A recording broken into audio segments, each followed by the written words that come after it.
What's going on, everybody, and welcome to the Inside Arkansas Football Report Card. I'm Andrew Ellis. I'm joined by Curtis Wilkerson, and I'm going to be honest with you. We have been a little bit dreading this. This is not one where we are excited to come to work on a Sunday. We have to look back at Arkansas's 32-31 loss at Memphis in the Liberty Bowl, what we thought was our proud home that we could all be safe at. We thought that was our safe space. The Liberty Bowl is no longer our safe space. And so we're going to do our best to make sense, continue to process, and dive into each aspect of this Razorback performance against the Memphis Tigers. I hope everyone enjoyed our post-game show, our dramatic reaction, our post-game accountability session where we apologize for picking the Razorbacks. Now here we are to talk about it after we slept for a little bit. Curtis, how are we doing? Did you wake up with a renewed sense of energy following that loss yesterday? Well, usually this is a good premise that we operate on here with these report cards, but waking up with a renewed sense of energy means you have to go to sleep at some point. And the combination of being ticked off about this game and having the newborn was not really conducive to that. So I'm still tired. I'm still cranky about this game. And I think probably a lot of Razorback fans are, but yeah, I'm ready to do our little position thing and grade it out here. Still, I think equally disappointed in the way this all went down, and really over the course of the last 2 weeks, what this has looked like from the games themselves to the way you found, these just incomprehensibly annoying ways to lose, to the Hunter Yurachek thing, to all the discourse that's to follow. I just hate that the Arkansas football program is where it is today. It's very disappointing, but it's whatever. We'll evaluate this game. We'll turn the page to next week, which I'm sure is going to be eventful. Yeah, it feels like the Razorbacks, they proved Hunter Yurachek right. It's like that's what they did. And I've seen a lot of people kind of sharing that sentiment of, hey, we kind of, Hunter Yurachek said it, so they went out there and proved it. I feel like, Curtis, you've been an actual teacher, an educator, a professor before. And I come from a family of teachers. You know how it is where you fail, everyone fails the test and they say the teacher's a jerk. Oh man, the teacher's a jerk. It's like, well, we kind of told you what was going to happen. I told you, if you didn't study, if y'all weren't prepared, if y'all didn't pay attention, y'all were going to fail this class coming up. I feel like we have to kind of play that role a little bit. And so we've got a lot of bad news to share, some bad grades to give out. But one thing that we can all count on for good things is OZK Insurance, as we know. Are you tired of juggling insurance companies just to find the right coverage? At OZK Insurance and Rogers, they make sure insurance is simple again. As a 100% independent agency, they shop the entire marketplace and deliver the best combination of cost and coverage, saving you both time and money, whether it's home, auto, boat, motorcycle, life, or commercial insurance. Their friendly team has access to a wide range of flexible options designed just for you. They serve Northwest Arkansas and Central Arkansas, including Bentonville, Centerton, Fayetteville, Little Rock, Hot Springs, Springdale, and beyond. Let OZK Insurance be the trusted advisor you never knew you needed with over 600 five-star Google reviews. Start today with a free online quote, ozkinsurance.com, or call 479-715-4200. It's OZK Insurance, protection made simple. So, Curtis, we're going to jump right into it with the quarterback position, which I'm told is pretty notable in football. And for this Arkansas team, most of this year, we've given Talon passing grades with flying colors. I mean, there's been times where he's carried this team. He's obviously dominated in matchups he's supposed to dominate, like against Arkansas State, like against Alabama A&M. I was really impressed with him against Ole Miss, and I felt like even in a losing effort, of course, nobody came away from that game saying, well, that one was on Talon Green. That was just not a narrative we were talking about at all coming out of Ole Miss. And I'm not here to say, hey, that one's on Talon Green. That's not my argument here. But I feel like this game is open to a lot more criticism, particularly that fourth quarter. How did you assess QB1's play in this one? I'll let you go first on the report card. Yeah, I would agree with that. I don't know that I would pin this one on Talon Green, like you said, but he certainly shares in some of the blame, and that's not something that he's really done throughout the course of this season. He's been very, very good. I settled on a C- for Talon in this one.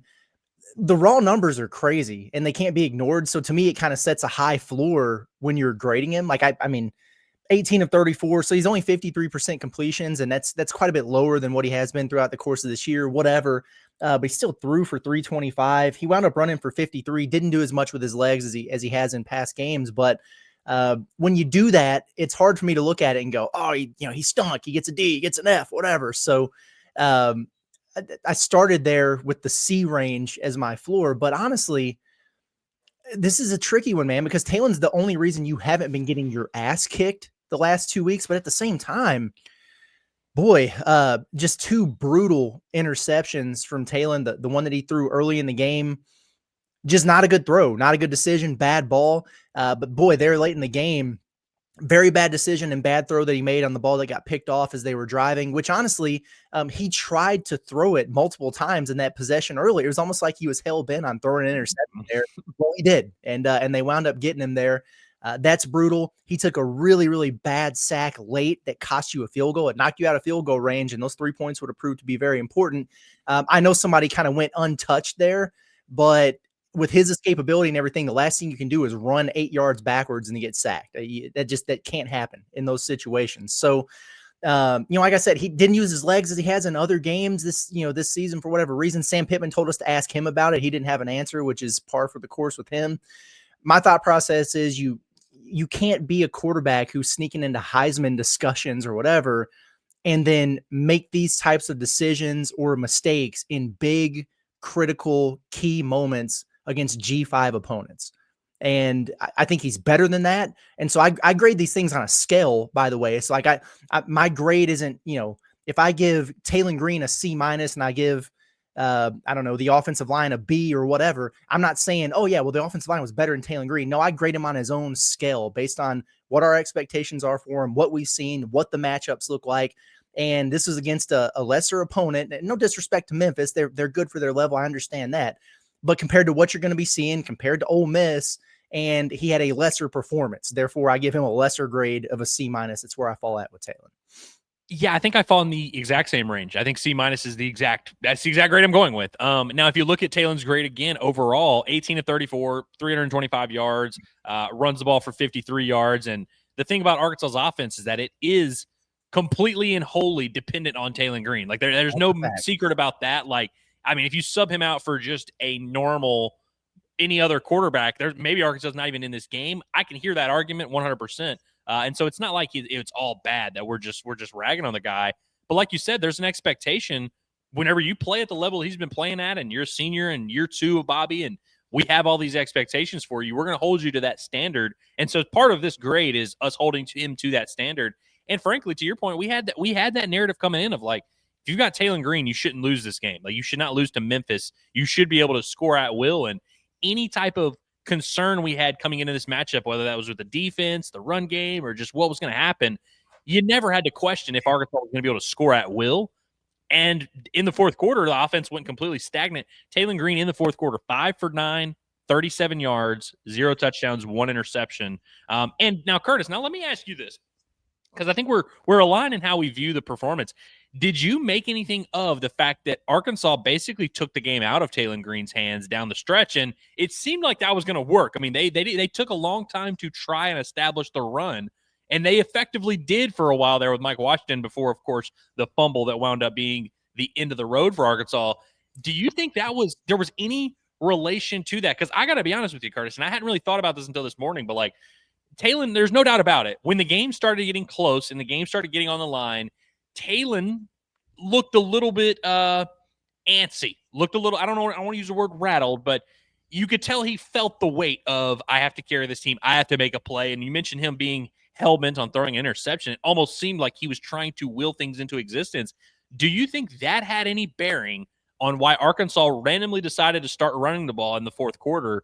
Was there any bit where they maybe looked at him and said, man, I don't know if we can, this guy's a little erratic right now. Can we trust him? I think that there could be something to that. And it helps that Mike Washington started popping off the big gains. So it's like, okay, we'll just keep going back to the well here. If this is going to work, all we need is a field goal. We got 3 minutes. It made sense after he had the first run there. So I do understand it from that standpoint. And yeah, I would imagine, given some of the things that we saw, and especially, listen, Arkansas's offense has been awesome, but what they score in the second half of this game? 3 points. They're held scoreless in the fourth quarter. Probably tripled their amount of 3-and-outs for the entire season in this game, I would imagine. Like, it was kind of rough sledding there offensively. And you're right, Taylen did look a little, shaky, rattled, whatever we want to call it there. Something seemed off. I know he took a hit at one point, and it looked like that left arm was hanging some. He's been dealing with that hamstring a little bit. I'm not making excuses for him. I don't know if he's feeling 100% or whatever. When you hear Sam say what he says, you wonder about that. But to your point, I'm going to answer your question with a question. We've been doing this thing all year, and it's very, very true, where we say, hey, Arkansas has Taylen Green, so they have a chance in every game, right? They have a chance to win every game because of Taylen Green. But can Taylen Green win them football games is what I want to know. He can keep you in them, but can he win them? Because I keep waiting to see him finish one of these in crunch time, and I get it. He's not Jaylen Brown. He didn't fumble that football last week. He's not Mike Washington. He didn't fumble that football this week. But we keep having these, opportunities for him to ascend from, hey, man, I'm the guy for 3 quarters who's keeping you in this game, keeping you afloat, having you excited. The offense is humming. But for whatever reason, when things get tight or when adversity strikes, even in that second quarter against Arkansas State, where they settled into the game a little bit and he got a little bit erratic there, I wonder what they need to do to get that switch to flip from Taylen from being the guy that keeps you in it to the guy that wins you one. Yeah, to answer your question, yes, he can win you games. I mean, I'm not doubting the guy's capability, but you're 100% right in that we just kind of have to go off of what we see. And in football, it's a small sample size sport where, we treat those small sample sizes as the end all be all. When you've played 4 games and you've lost the last 2 and your offense kind of stalls out in the final 2 games, like that's something we're going to evaluate. And I feel like this one was a lot more to, like you were saying, this one was a lot more you can actually criticize Taylen for. Whereas Ole Miss, I really don't think there was I don't think there was much more he could have done in that particular matchup. But you're right, man. He's at that crossroads in his career, similar to where Brandon Allen was this time of his senior year. Brandon Allen had that kind of moniker of not clutch, and he's not going to be able to make those plays. And Arkansas lost so many one-possession games his junior year in 2020 or 2014. Then in 2015, they lose some games early. You lose to Texas Tech. You lose to A&M. You lose to Toledo. And we had this thing hanging over Brandon Allen. Eventually, Brandon Allen started winning those games, beats Auburn in overtime, goes on the road, beats Ole Miss in overtime, had a crazy duel with Dak Prescott, goes into Baton Rouge and beats them. Taylen is very, very, very capable of doing that, of just going out there and having some performances that kind of dispel that narrative. But I think there's something to it, man. And in summation, though, Curtis, before because we're going to move on and it won't take us as long on the other positions, but in summation with Taylen, man, he's absolutely the guy that can keep you in a game. That's undisputed. And he's the guy that can make any given play at any given moment. But you look at the overall case, I mean, he completes 53% of his passes. There's the 2 turnovers, which have kind of always been a part of his game. He's going to take risks and kind of put the ball in harm's way at times. I also thought he was a little tentative in the run game, and Sam Pittman kind of said that after the game as well, that thought there were some times where he maybe left some yards on the table, didn't really make the right decisions in terms of when to attack, when to keep it, when to pull, which we don't see a ton from him. I think Taylen's awesome, man. I really do. I love watching him play because he's like must-watch television, but I don't think game to game, drive to drive, play to play, he has that consistency. We know we can count on him to make the right decisions. And I think that's always been a part of his game. You just kind of live with it because of what he brings to the table. But I think this game was kind of a reminder to Razorback fans that, this guy didn't just figure it out over the offseason of oh, yeah, now I'm a completely different guy. There's still a lot there with Taylen Green, and a lot of it is great. Most of it is great.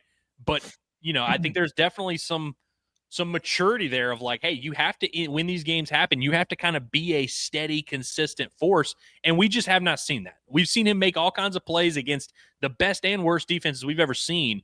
But when games get close, things get a little tight for Taylen Green in this offense. And I don't know if that's a him thing. Maybe they just need to kind of figure something out together, but it's kind of a recurring theme throughout his career. And so we move on to the running backs, which are a lot less controversial in this game. Although, of course, you have the Mike Washington fumble. And I remember when we were talking receivers last week, part of why we graded the receivers a little bit harsher is because when you have someone from your position group that fumbles the game away, and it may sound harsh, you kind of have to grade it that way.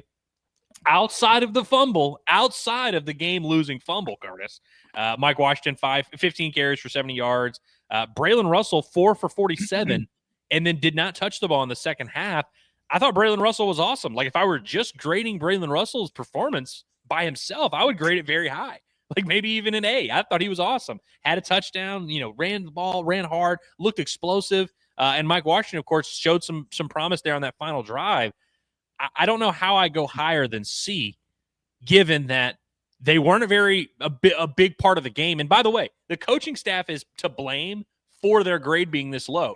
It's not the running back's fault that the coaching staff didn't put them in a position to really impact the game. It's not Braylon Russell's fault that they didn't play him at all in the second half and that he didn't have the ball with the game on the line. But I also can't give him a positive grade, give the group a positive grade because the coaching staff hid them. You know what I mean? And so I don't know how I go higher than C when you didn't really run the ball effectively for most of the game, although, of course, Braylon Russell's the exception there. And then you finally get the run game going and you fumble the game away. I don't know what to make of that. So I'm going C. Is that am I like way too high or way too low? So far this morning, Andrew, we're very much in sync because you made a lot of the points that I wanted to make there. I went C also. And people can go ahead and jump down my throat again for grading hard because they looked at a box score or whatever. But yeah, I mean, I feel like Braylon Russell could have rushed for 200 yards in this game, but Bobby only gave him 4 carries, and that's on him. So that's another part of the grading scale here. If we're grading position groups, like I don't want to penalize guys individually for decisions or things that are out of their control, like how many touches you get. But that's why we grade the position group as a whole. And for whatever reason, he pops off 4 carries for 47 yards and they decide not to use him again. So, I'm going to dock him for that. I am. And, Mike Washington, at the end of the day, you look at it and you go, all right, well, 15 for 70, he had a touchdown, just under 5 yards per carry. He was all right in this game, whatever. We looked up at one point in the second half and he had 7 carries for 12 yards. That's just not going to get it done, man. I'm sorry. And he turned it on the last drive, which was great. And then obviously it ultimately ended in a fumble that cost you the football game there. You're playing Memphis, not Michigan, and you couldn't establish the run. So that's why I'm going to be harsh on the running backs. That's why I'm going to be a little bit harsh on the offensive line. I just think that this has to be better. I thought that this team was going to be a very potent rushing attack, and they've got all the characteristics of it when you take into account Taylon's legs also, but guys like Mike Washington and Braylon Russell that you heard so much about Mike throughout the course of camp. And, then we know what Braylon brings to the table potential wise with his size. It's a good dynamic that they have going on there. I'm just not seeing it right now. And I am bothered by the fact that Arkansas got outrushed by 115 yards to Memphis. It sticks in my craw, man. I don't like it.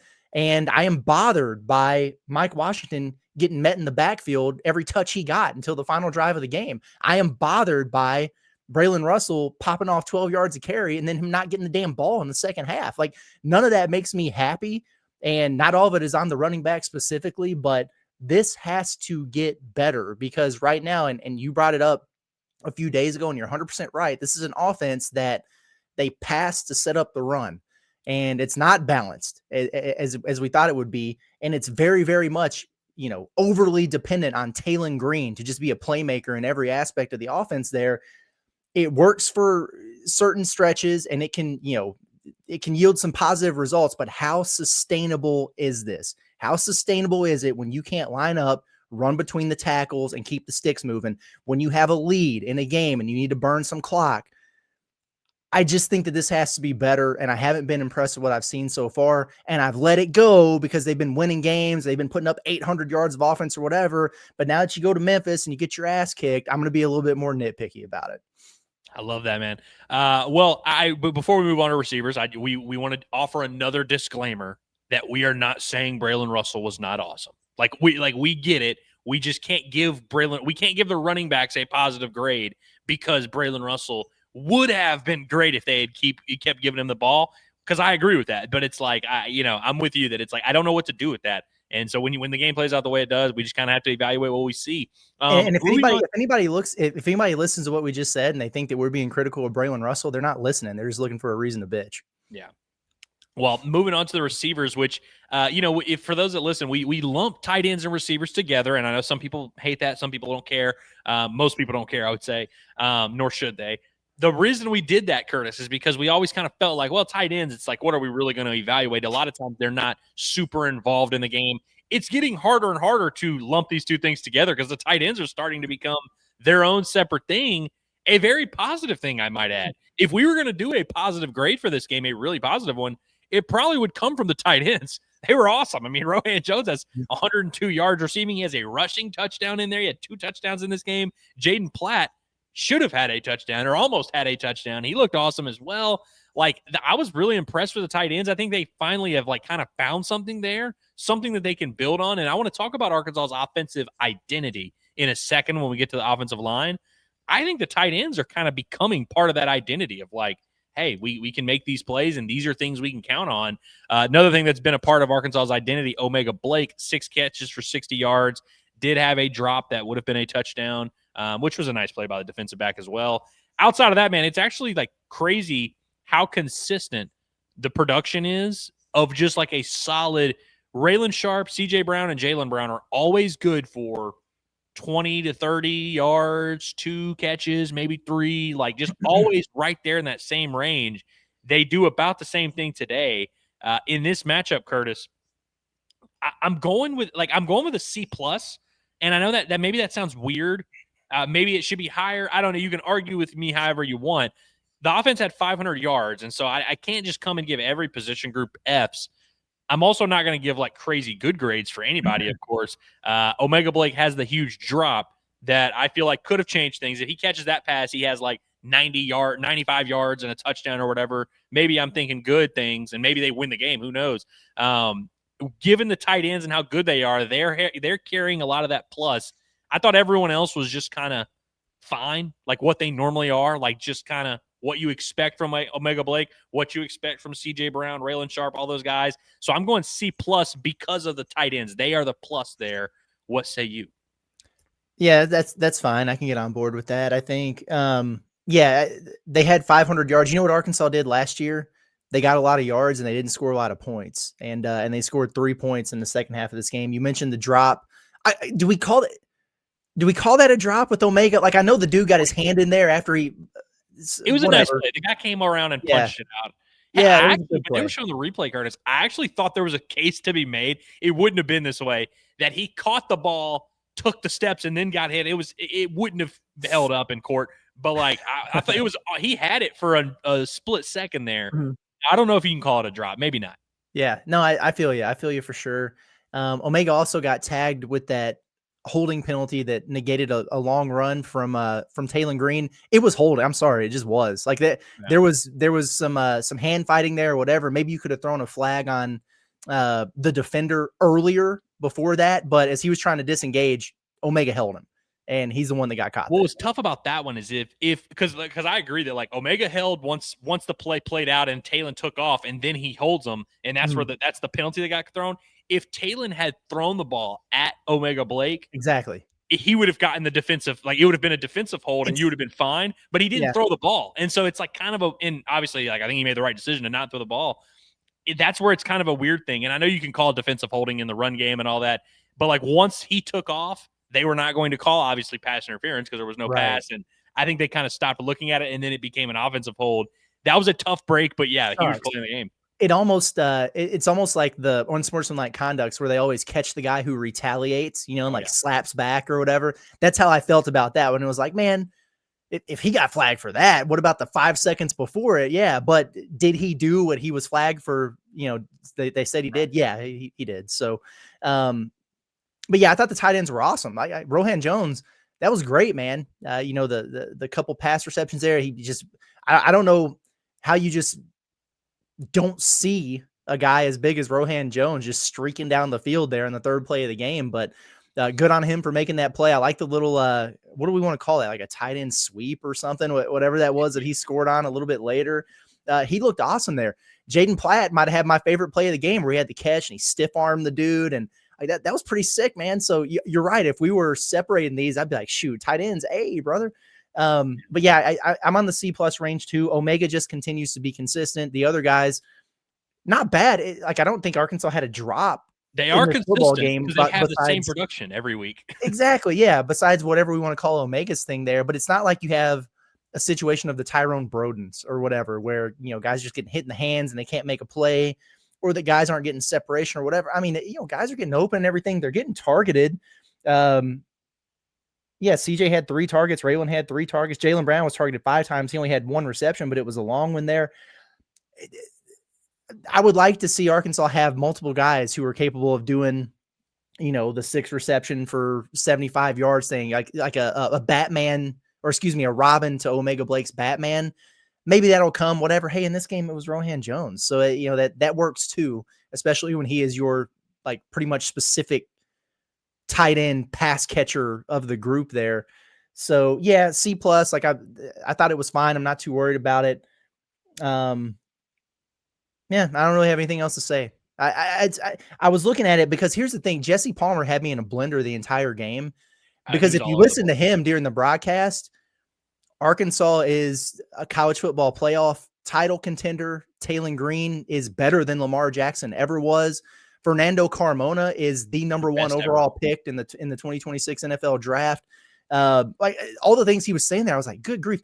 To where I was watching the game going, am I not looking at this through the right lens? I was like, do I have like a sour puss on where am I being too critical in my analysis of what's going on here?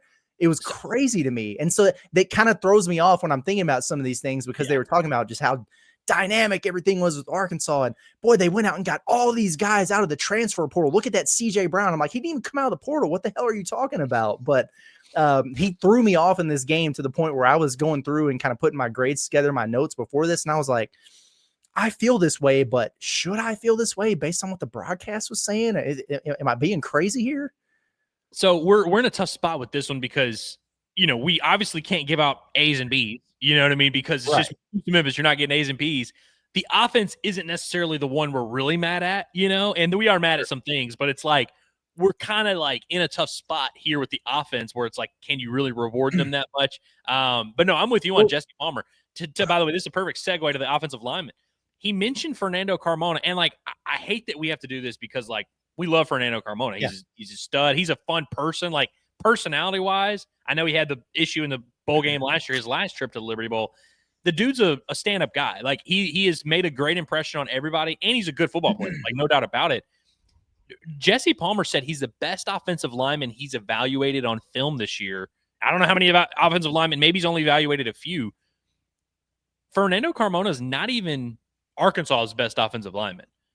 By any metric you want to use, whether that's like PFF grades, whether that's like from a draft standpoint, whether that's like, I know he was listed as a preseason All-SEC guy on Phil Steele and all that. I mean, I think he's like Arkansas's third graded guy. By the way, in this game, Arkansas gave up 6 pressures total as an offensive line.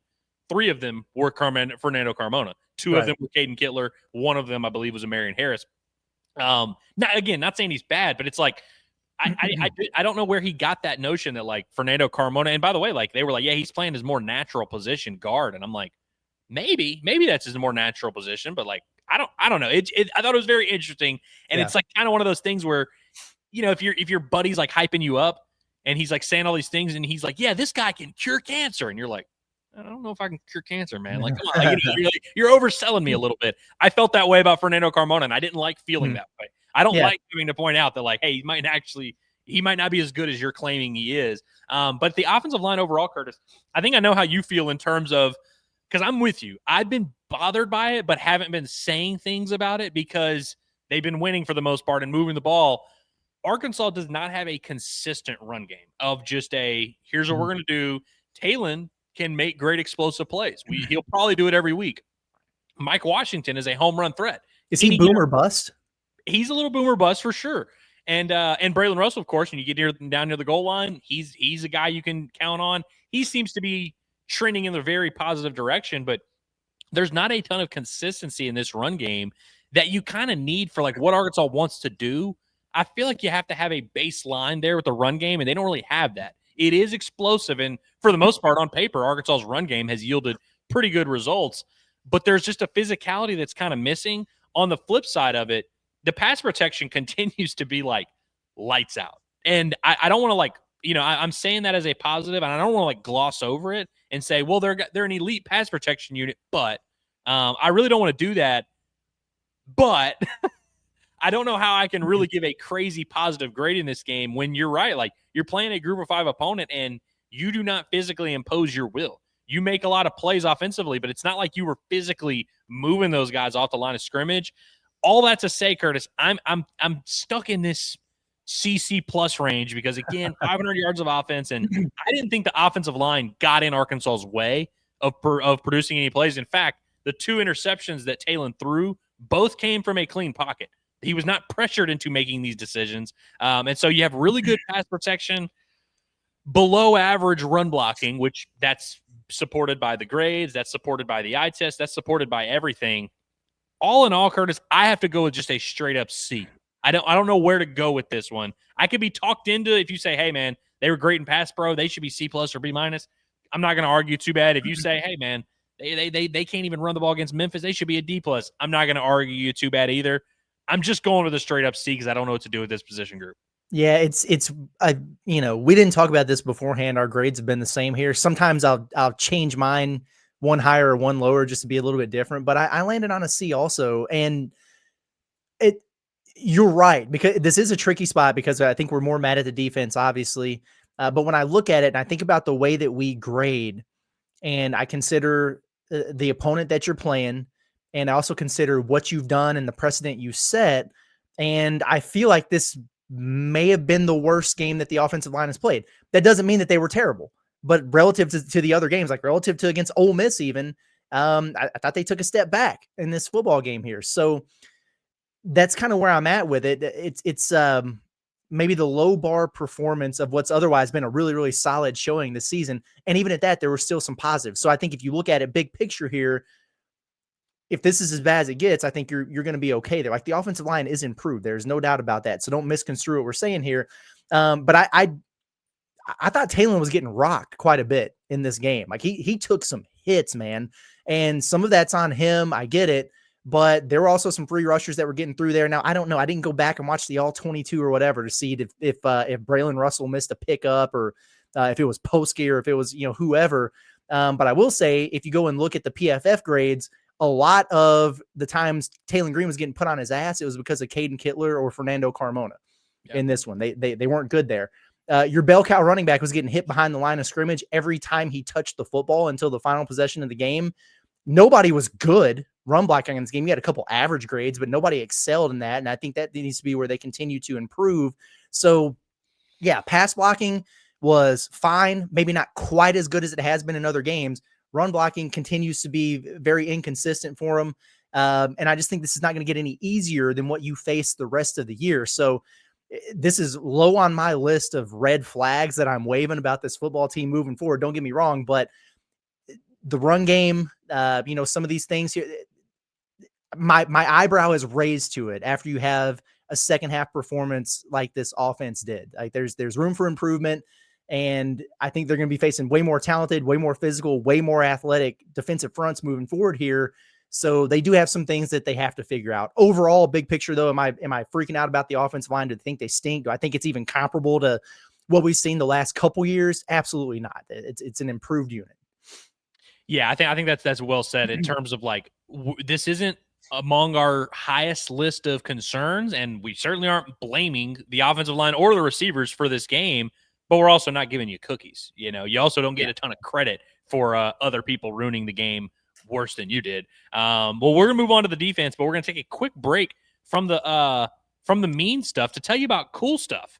Go Lab Red is your new hangout, your new Razorback hangout. Go Lab Red in Fayetteville is the place to be for Razorback pre and post game. Stop by Oak Plaza on North Garland and get you some of the best brews and burgers around. Sip on signature Goat Lab brews like Razorback, Tusk, and Tusk Light. Grab a signature burger. You should also, if you're looking for somewhere to go today and you're just like, man, I want to watch, I'm watching this report card, but I want to go watch some football, head up to Goat Lab right now. On Sundays, you can get all you can eat pancakes with your choice of 2 Goat Lab brews or 2 mimosas for just $16. We will see you Saturday at Goat Lab Red, your new Razorback game day tradition. We move on to the defensive line, Curtis, which if people have been listening, this has been like, we have pretty much a toxic relationship with this defensive line. We have been very mean to them leading up to the season and questioning whether or not they were going to be SEC quality. There's been times throughout the season where I've been almost borderline pleasantly surprised by the defensive line. I thought they've held up well in some instances. Overall, I feel like they are who we thought they were, which is you've got a couple decent pieces there at the front line. You don't have hardly any depth at all, and it shows up anytime you face a real opponent. It showed up in this game. There were some good, there were some bad, but ultimately when the game is on the line, I do not feel like Arkansas's D-line was ready to compete in that game. How would you assess their performance? D. The only reason I'm not going F is because Quincy Rhodes exists. Actually, no, screw that. F. F. You let their backup quarterback literally drag you to an L at the end of the game. Their 205-pound backup quarterback drug your 400-pound starting defensive tackle 8 yards across the line to gain to finish it. You automatically get an F in my book when that happens. You let a bunch of 270-pound linemen carve out gaping holes, and you let Memphis rush for damn near 300 yards on you. They had 13 runs of more than 10 yards in this football game. When you did get to the quarterback, and they found some success more than they did last week in terms of getting back there, for the most part, if you weren't Quincy Rhodes, you either got juked out of your shoes or you just missed the tackle. It was pitiful. I'm not giving any credit here. I'm going F. Sorry. I like that, Curtis. You have successfully talked me. I was thinking D plus was going to be my grade, and that plus was going to be Quincy Rhodes. You have talked me into just a D, just a solid awesome. D. And I don't have any disagreements with you at all. The one thing I do that we always say is that it's kind of judged on who you are, like the expectation we have, and our expectations for the D-line are pretty low. The one thing I will say is Quincy Rhodes, of course, you mentioned everyone except for him.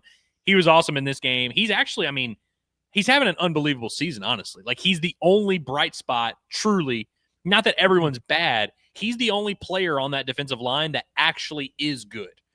Phillip Lee has had some nice moments. He's offered some help in pass protection. He's been solid. Cam Ball, of course, for his entire career has been solid. Quincy Rhodes is the only player in that Arkansas front seven this season, and that includes the linebackers, that is actually a definitive bona fide plus. And Quincy Rhodes had 2 sacks in this game. I don't know what he has in the season, like 5 now or something. He's having a really tremendous season. He might end up being an all-SEC type of guy. So I want to give him his credit, and he is carrying this grade by a wide, like, he is really carrying this thing on his back. One thing that stuck out to me, so we always say, hey, yeah, you know, they've got these ends that are good in pass rush, you know, Quincy Rhodes and Phillip Lee, and outside of that, it's not much. That statement, Curtis, is an understatement. The year, Quincy Rhodes has 18 quarterback pressures in 4 games, which is a good number. Phillip Lee right below him at 15. They're both in the top range of the SEC. They're way up there. Cam Ball has 9 pressures on the year. He had 4 in this game, by the way. This was Cam Ball's best performance of the season so far. He had 4 pressures in this game. Outside of that, Curtis, no defensive lineman on this team has more than 4 total pressures all season. 4 games, 4 total pressures for Danny Saili. 4 games, 4 total pressures for Charlie Collins. 4 games, 4 total pressures for Ian Jaffrard. That just doesn't get it done, man. And like you said, 280 yards in the run game for Memphis. That's a tough one. And again, it's similar to the Brandon Russell thing. It's not this starting defensive line's fault that their coaching staff doesn't have any depth and keeps them on the field for 65 plays a game. But we have to evaluate what we see. And like I said, in the fourth quarter, when the game is on the line, Arkansas's offense got shaky and started getting lemon booty, like you like to say. And the Memphis offense started to gain steam. And part of why they gained steam is because this Razorback front seven was completely spent. They were completely depleted. You're just letting them gas you, man. And again, we can say, hey, well, it's only because of the depth. They just had to play a ton. They're good. They just had to play 60 snaps, and then they suck in the fourth quarter. It's like, yeah, but that's what we've been telling you all along was going to happen, and you guys told us we were wrong. I don't think Arkansas has a proper number of defensive linemen needed to compete at a high level in college football. Now, could they compete in the AAC? Probably, yeah. You know, they probably would be able to get through the season. But it's like, if you're going to play in the SEC and you're going to play good opponents week in and week out, which, by the way, you haven't even really started doing that yet. The fact that this D-line is already showing so many red flags of we don't know if we can get through a 4-quarter football game. And by the way, that's 2 weeks in a row now because we didn't watch Arkansas. The first 2 weeks, Arkansas did not play a 4-quarter football game. And so we didn't really know what it would look like when we got to the fourth quarter of this D-line. They weren't horrible in the fourth quarter last week against Ole Miss, but, man, I really think it's going to be a struggle week to week of just getting through 4 quarters. And, like, the time of possession was really on Memphis' side in this one, and I feel like that broke Arkansas. And, it wasn't all on the defensive line's fault, but, man, I thought that was tough. You finished with 3 sacks, 8 tackles for loss, and I'm still giving you just a solid D. I thought Memphis basically got to pick their poison offensively it seemed like they could have done whatever they wanted in that fourth quarter. Yeah, no, I mean, I think it definitely felt that way. I'm trying to find a particular. Yeah, okay, I found it. Did you happen to listen to the players' press I did conference with not. Kalen and Cam Ball? I guess Cam was asked like to diagnose what's going on with the defense or like what needs to be fixed after this game or whatever, and he said that they're trying to be too aggressive and that they need to go back to their fundamentals. I could think of 1,000 words that I would use to describe Arkansas's defense before I got too aggressive. I just want to throw that out there. It's passive, Way I can soft, say, slow, undisciplined, aggressive. I don't know, man. the only thing I could think of when you say aggressive is the fact that they bring two linebackers on a blitz like every play, like play calling wise, they take a lot of chances. And by the way, that's how you end up with 8 TFLs because they got to the backfield here and there. But it did seem like, again, Arkansas was like taking chances. And then it's like one of those gambles of, hey, if we shoot this gap and you're not there and you're going outside, we're in trouble. That happened a lot in this game where Arkansas had to get desperate with how they were trying to, scheme up against Memphis. Where like, hey, we're having to send extra guys. We're having to take chances defensively because we know if we just line up and go 11 on 11 and just let everyone play their one-on-one matchups, our guys are not going to win their one-on-one matchups outside of Quincy Rhodes and maybe Phillip Lee. Like up front on the defensive line and the interior, Ian Giffard and Cam Ball don't really win one-on-one matchups a ton. At linebacker, if it's a linebacker versus a running back, Arkansas is losing that battle. Running back wins. Yeah. If it's a corner versus a receiver, Arkansas doesn't win that one-on-one battle. And as a defensive coordinator, not to give Travis Williams any credit, I'm certainly not doing that here, but as a defensive coordinator, it must be a nightmare going into a game knowing, crap, if this is just one-on-one across the board, we're going to lose like 5 of these every play. That's going to be tough.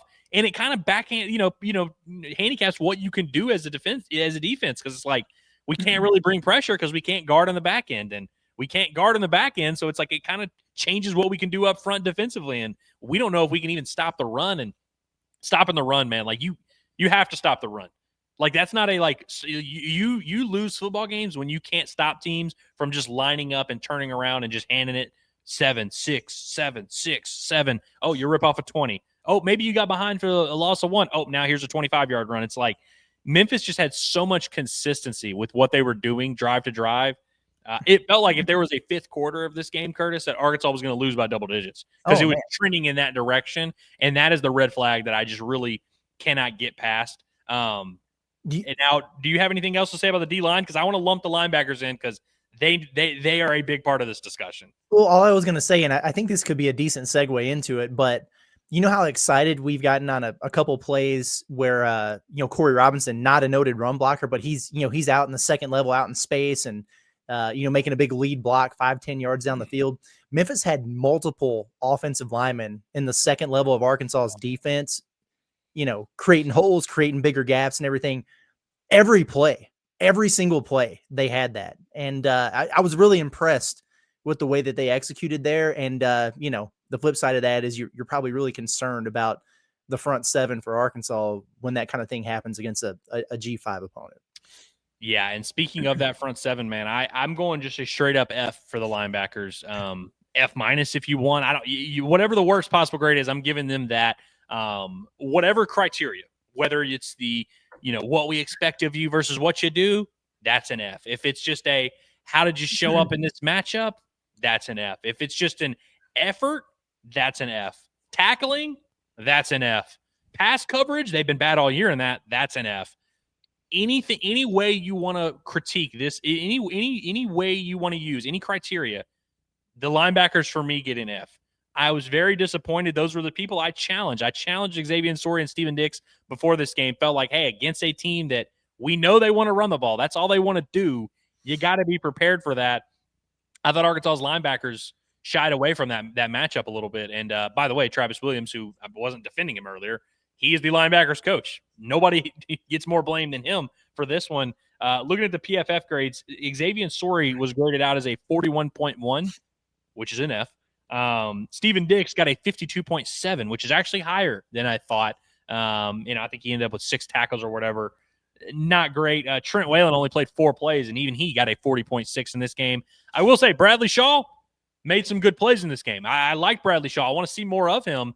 I don't even know if I can really count him as a linebacker because they don't use him as a linebacker. They use him like a 3-4 linebacker who's like coming down and helping in the pass rush.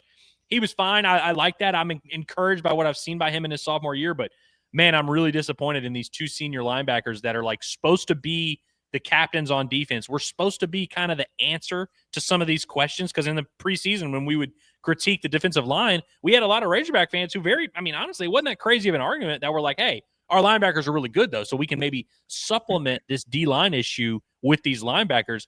Curtis, the linebackers are not only not a solution to the problem, they are making it worse, I feel like. I mean, I don't know what it is. I don't know if Xavier Story is hurt. I don't know what happened this offseason, but like both of these guys played at a pretty high level last year. Both graded out well. Both were pretty solid. I don't know what happened to the linebacker position at Arkansas, man, but we're back to square one where it's like kind of a disaster again. Yeah, they really need to figure it out. And, you know, if Sori is hurt, maybe he needs to sit next week and through the bye and try to get healthy or something. Cause that wasn't good. This is an F. Now I got triggered with my defensive line conversation already throughout my F. So I'll go D- cause I don't want to break the rules here, but that's the worst. That's the worst game we've seen Sori play. I mean, he looked slow, he looked soft, and frankly, he looked hurt. 4 missed tackles he was credited with. I thought that was generous from PFF based on some of the things that we saw. And I think we talked about this last week where PFF won't grade you for a missed tackle if you don't get your hand on the guy, right? Yeah. So if we did missed opportunities, that number would be a lot higher. He looked like bumper pool out there sometimes, and I don't mean that in a good way. So the same with Steven Dix to a lesser degree. You mentioned it. I thought Bradley Shaw did some good things in there, but at the end of the day, and I'll be quick on this here, my thought process is Xavier Sori and Steven Dix were supposed to be your anchors, and they look like they were playing with anchors attached to their feet in this game. Like it's just quicksand, man, stuck in the mud. And it's got to be better for all the reasons that you outlined. And you know, instead of piggybacking on what you said, I'll just echo it and say I agree entirely. I'm surprised by this. I'm disappointed in this. The other thing that I've noticed is, again, we heard so much about the depth. Remember how they're saying, yeah, we're going to do these different formations. We're going to have 3 guys on the field. And boy, we love Whalen and we love, you know, all these other guys out there. We feel like we got so many. Oh, Wyatt. It's your 2 guys and it's Shaw. And then is anybody else even playing? Whalen, I think, got credit with a tackle or 2. That's it. It's just those 4 guys, yeah. And he's probably doing most of his work on special teams. So it's not what they said it was so far. And I'm not sure that the main guys that you have, at least one of them is 100% healthy. So rough stuff. It's got to get better. Yeah, it's rough stuff, man. On the season, through 4 games now, we've played 4 games, a third of the season. Arkansas's linebackers have combined for 3 tackles for loss. They have a decent amount of tackles. Because they're racking up tackles. Because if you tackle a guy 15 yards downfield, you get credited with a tackle. It is very, very, very rare through 4 games that either one of these guys combined. By the way, these are 2 guys combined for 3 tackles for loss that are supposed to be your senior potential All SEC linebackers. Just has not happened. We'll move on to the secondary, which it's crazy. Curtis, is it crazy to say that the secondary was the best part of the Razorback defense in this game? Like it's probably were, right? It's not crazy to say that at all because it's true, but we know the answer as to why that was the case. Yeah, there's no doubt about it. In the first half, Brendan Lewis, the quarterback for Memphis, we can go back and really chart it and say how many yards did he leave on the table. I would say he left minimum in the first half alone, minimum 4 wide open completions. Maybe not wide open. Some of them, including a touchdown or 2. But yeah, like 4 or 5, like just should have been completed. Some of them were over the middle, like 3rd and 5. It'll be like over the middle. Just a guy's wide open. He'll miss them. So it's tough to evaluate that because you look at his numbers overall, and he finishes 15 of 30, 199 yards, touchdown, and a pick. And of course, you had the interception on the receiver pass. So on paper, you could look at that and say, well, the secondary wasn't bad. They held up well. I think you got to kind of factor in about 75 yards worth of missed throws. That changed the complexion of the game a little bit. So Curtis, I'm going D+ for this secondary here. Where were you going? Same. Same. Okay. Well, I'm going D+ here because I felt like the Memphis offense left a ton of yards on the field. This could have been a 50-burger. This realistically, I'm not even joking. If a better quarterback who was more accurate were in place for Brendan Lewis, Memphis could have dropped 50 on Arkansas. I would also give the secondary some knocks on the tackling as well. They missed some tackles as well. When you have a running back rip off an 80-yard touchdown run, and nobody's even, not only is nobody even close to getting him, nobody even runs after him, Curtis. I saw so many defensive backs jogging in this game that it made me want to like flip this table, dude. It's unbelievable. Well, and by the way, that's every level of defense. I saw defensive linemen jogging. I saw the linebackers jogging pre, during, and post snap. I just couldn't believe that on some of these big plays, you don't even see defensive backs running over there. They don't even want to be in the frame when the guy is scoring the touchdown. It's like, I don't know, man. There's a lot of red flags. The defensive backs were the best of the three levels here in this game, but I'm going D+ as well. I didn't think they were very good. I thought that there were times where your safeties looked lazy and your corners, San, Julian Neal, looks soft. Yeah. That's kind of what it looked like to me. And that's weird since they're the biggest secondary in the history of the program or whatever. But D+ for me. Last week was an F because I remember saying at the time, I felt like it couldn't get any worse than that. So I bottomed them out on the grade, and it didn't get worse than that. But I will say, to your point, like Arkansas is fortunate that Brandon Lewis can't throw the football, because if he had any touch at all, he would have torched Arkansas the same way that Chambliss did the week before. He had several shots that he flat out missed there. So, hey, it is what it is. Miguel Mitchell caught the duck there. That was him, right? That the wide receiver pass that he got underneath there. By the way, Julian, go ahead. That was another thing Jesse Palmer was talking crazy on, and I'm defending the secondary here.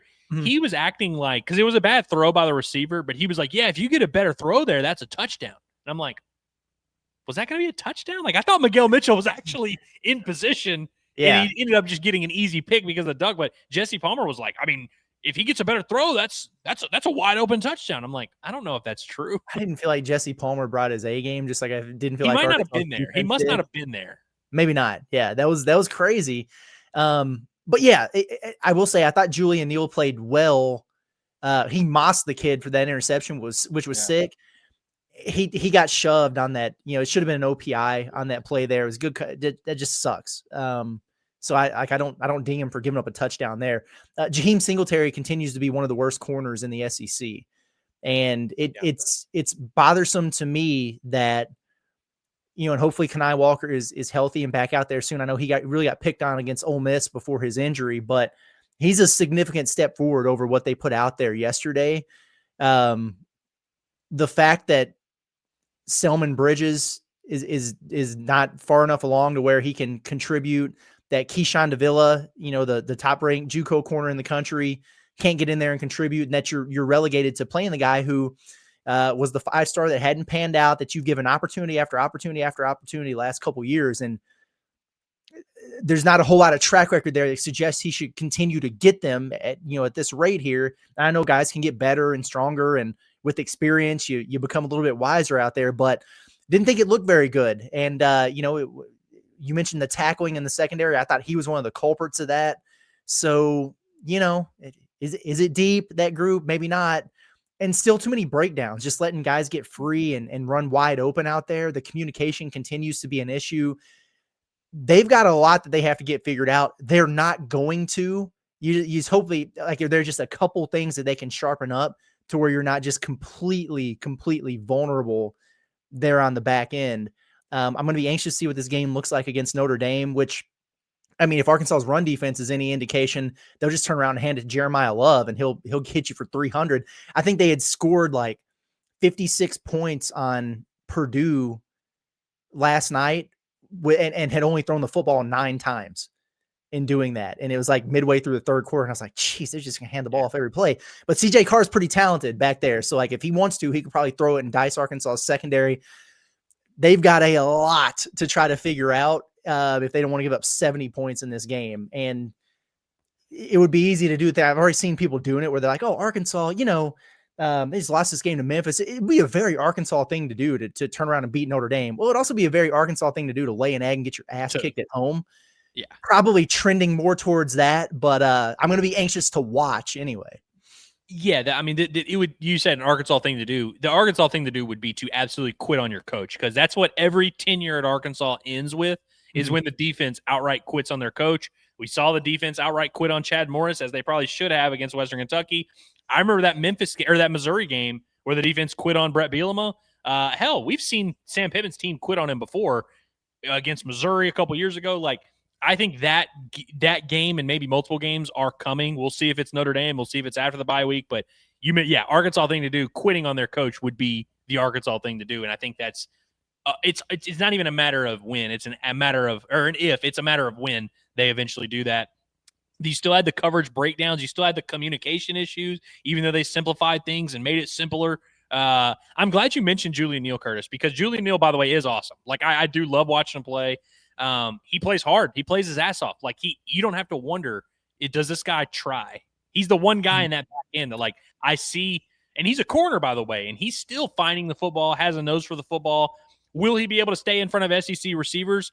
I don't know, probably not. And he was struggling to stay in front of Memphis receivers at times, but he at least tries and gives effort. And he, like you said, he made that awesome. He mossed that guy. He had a nice PBU on a 2-point conversion play. I believe Miguel Mitchell. Ooh.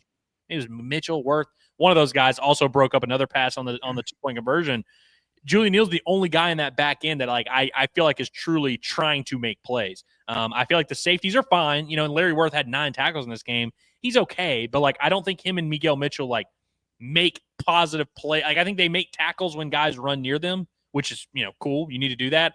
I don't think they actively seek out opportunities to make big plays. Hell, the first play that Arkansas ran from scrimmage, Curtis, was Taylon Green on a zone read, and he kept it because the defensive end went with the running back, and then the safety comes up and hits him in the backfield. Arkansas safeties not only don't make plays like that, they don't look to make plays like that. You mentioned the word lazy. If that play was run against Arkansas, they would be backpedaling in the defensive backfield. They would not be identifying, hey, look, they're running this. Oh, let me go up here and make this play. They are just kind of there. And then when someone runs right in front of their face, oh, I can guard them. Oh, when a ball carrier runs to me 10 yards downfield, okay, I'll tackle him. They do not look out for plays to be made. And if you don't look for plays to be made, you're definitely not going to make them. And, I don't want to be mean to Jaheim Singletary. I'm sure he's a great kid. I'm sure he is. I'm glad he's a Razorback, man. Former 5-star. He's been here for 3 years. Like, I wish him well. I really do. I hope he, finds a beautiful wife at the University of Arkansas and they move back to Fayetteville and he's able to enjoy, look back at his time as a Razorback and say, man, that was a good time in my life. I really hope so. But you're right, man. 3 years now. He's been the lowest graded, corner in the SEC. That is now one of your starting corners with Kenai Walker out. Mm-hmm. We'll see if we get him back. Maybe him and Neal, you'll feel better about that. But it's not personal. It's 100% not personal. It really isn't. And I feel bad talking about it. I like Simeon Blair, the person, but when it came to producing on the football field, like the jury is no longer out. Yeah. The jury is no longer out. Well, Curtis, I told you, I was like, dude, we're definitely not doing no damn hour today. We're getting right up there on an hour. We do need to discuss special teams. There really isn't a crazy amount to evaluate here. Devin Bale did have a decent day, did make a tackle. Love to see that. I thought I should know down there. I don't think he got a tackle, but he was down there scrapping and fighting. Scott Starzik, a nice return to form, looked great. I mean, right down Main Street on his lone attempt of the day, 46 yards, made all his extra points, of course. Do you have a grade for Arkansas special teams? Give him an F, Curtis. Nah. F was last week or whatever. C+ or something, I guess. I'm thinking off the top of my head here, and like they snuffed out the onside kick. Like they didn't get caught there. So that was good to see. Like, you're not going to catch Scott Fountain's boys sleeping there. So didn't get burned on the onside kick. They did make the field goal. But they also, I think, with at least 2 flags on special teams. I know they had like the illegal formation at one point. That's right. But I can't think of anything. False start at one point. Yeah, that's right. Okay. And then, Devin Bell was fine. It sucked that he had that one punt that was the doozy there. Oh yeah, that's right. Because they pinned him right on the 1, and then they got backed up 5, and then it was like the bad bounce that was like 12 yards forward. So I had the bet that was Devin Bale to punt 3 times and have a long punt of 50. And shout out to Logan. We were texting during this. He punts one, and it's literally like I think it was he had the one that was down at the 1, which was awesome. That was before, and that wasn't a 50-yard punt, but it was a great punt. He has one that was like a 55-yard punt that went out of bounds at the 9, but it got wiped out because of the false start. Right. And so then he comes back and punts one, and he punted it 50, 55 yards, but he had the backspin on it. It bounces all the way back, and I'm just like, oh, my gosh. I'm going C+ as well because I thought Devin Bale had some awesome punts. I mean, he downed one at the 1. He had another one that was inside the 20. He had a 61-yard punt. Like, he had a solid day at the yard. Also, I mean, he had a 61-yard punt where he makes a tackle. That's cool. Scott Starzik, love seeing him. Like, that dude's going to be good, right? Like, I know he missed the 2 kicks last week. Even the kicks he missed were, like, very well struck, just a few, a few feet there. He's going to be a good kicker. I feel good about that. Kick coverage was fine. Rodney Hill actually had one good return where he brought it out past the 25, and he was like up to the 30. Fine. Cam Shanks is a complete nothing burger in the punt return game. There's nothing there, man. I feel like I was sold a false bill of goods on Cam Shanks. I cannot believe that it has just not been a factor at all. He's had some opportunities too. Like sometimes he's been guilty of trying to make something out of nothing where he should probably just fair catch it and move on. But he's also had some opportunities where he's had some space and a little bit of room and nothing's really happened there. I know coverage matters there, but yeah, I'm with you. I was expecting a lot more of a dynamic there. And I think the deeper we get into SEC play, the harder it becomes to really make an impact. So yeah, a little bit disappointed on that front too. But yeah, at the end of the day for me, most everything was fine there. You can't be getting multiple flags. Your special teams unit. You just can't do it. Yeah, and then it wasn't a huge factor in this game. So all in all, special teams, I guess, our highest graded unit. We gave out our grades. They were harsh, but what do you expect? You lose to Memphis, you're going to get graded pretty poorly. And so we'll see how the fans respond to this one. But Curtis, do you have any final thoughts to kick us into the week?